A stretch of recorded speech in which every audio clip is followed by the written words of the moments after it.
Okay, so as we said, setup-wise, for the most part, it's pretty decent. Yeah. Just got a little bit too much weight on your tiptoes, okay? So try and bring the weight distribution, once we kind of equally balance between the heels and the toes there, to a point where you can actually sort of curl your toes up at setup, so you sort of just rack back on your heels a little bit.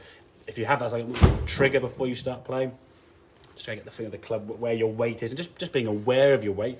Right. Chances are it's nothing you've even thought about, to be fair, is it? You just think, well, other things come into your head, but weight distribution for a lot of people is not a common thing, right? Yeah. So getting the weight more on sort of the middle part of your feet. And in terms of the swing, we want this right hip, this right knee, and this right shoulder just to turn and go behind you. I think the fear of where the ball's going to go creates a bit of tension, and just the lack of wanting to move is like, I just can't go anywhere, so I'm going to lock myself up and not move at all, okay? You look at the difference as you go back in on the right-hand one.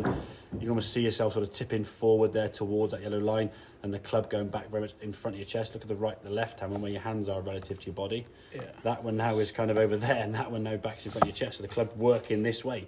Your lower half is kind of moving, the weight's moving back more into the heels there, so you're taking the club more around your body and turning more. Now if you sort of tip forward a little bit as we come back into impact, look where that club is, just outside the ball. Look where, I mean, he's over here somewhere. I mean, no chance. Exactly, and that's the thing. You're almost making the game so much harder for yourself.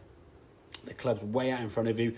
The weight's now on your toes. You can see this right foot now on its tiptoe, where this one now is a bit more flat foot, sort of rolling your foot in a little bit more. Yeah. Your footwork on your right foot's more sort of turning into the right heel, and then you roll off that and then roll up. You were kind of going on your tiptoes, heel up, and then trying to spin around that way, which again makes it very awkward and just puts a lot of weight forward. Yeah. And anything really in the golf swing, if you're setting up and your weight is going in that direction, you're bringing the heel to the golf ball. And unless then you pull the arms in at a massive rate of knots, you're going to shank or heel it or best, or just do some sort of smothery low left shot. Okay, so getting that weight to sort of come back more on the right side. Then as you swing through, we've got a much more fuller follow through. You can turn through more comfortably because you haven't hoselled it, and you've got that feeling already on that follow through. You've hoselled it, so like, it's horrible, and it's like, just give up.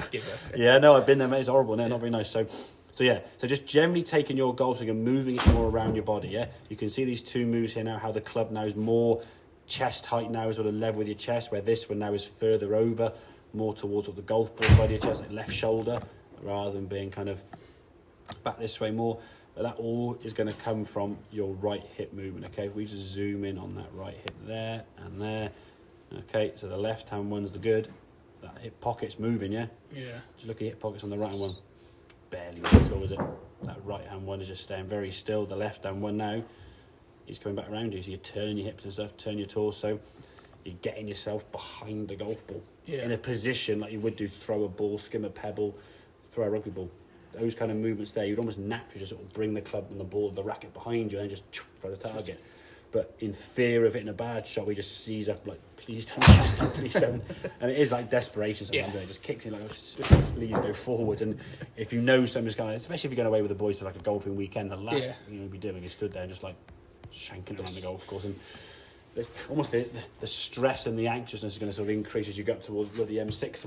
Where we go again. That's what's been like for the last year. Well, exactly. Like, coming down the link road of the A48, what's going to happen? Like I said, I got here yesterday a bit earlier, and I thought, right, get on you. And I had a few balls, they didn't do too bad. And I thought, right, hopefully it might just be because I was a bit hungover the last time I played or this and the other. But got out there and straight back to square one. But and like I say, this is kind of obviously a long-term fix that I have. If it starts going on the golf course wrong, put the two balls there, or that's on the range ball to be fair.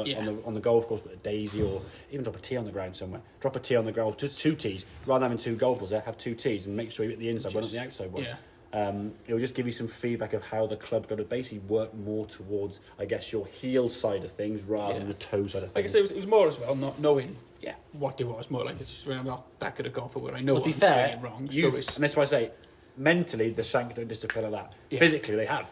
Yeah. And they really, I mean, we've done literally like 10, 15 swings after that, and you haven't, we had a half one. So in 15 shots, you hit half a one. Where before you one every shot. He said keep the weight on the back a bit more, swing a bit around. It's to sort of know when I'm going wrong a bit there. So I do if I at least if you start getting one, I think right. Okay. And I'll be honest with you, you'll probably get a couple at the belt. If it's a couple, it's fine. Like I said, at least you'll know then, rather than sort of panic and stress and go, you'll go, hang on. And again, this vid I'll send through again as before, but keep that on yourself when you're on the golf, because if one happens, you go, okay, right, quick, where's the YouTube? It was like a quick bookmark on your phone kind of to sort of just go through that, because if you shank the hole, then you're going to be walking down the hole anyway, not playing it. So you just have a bit of time to just yourself or take a bit of time, do some practice, get the feel for what that club needs to be doing. So yeah. All right, make us ready? Yeah, perfect. Good man, good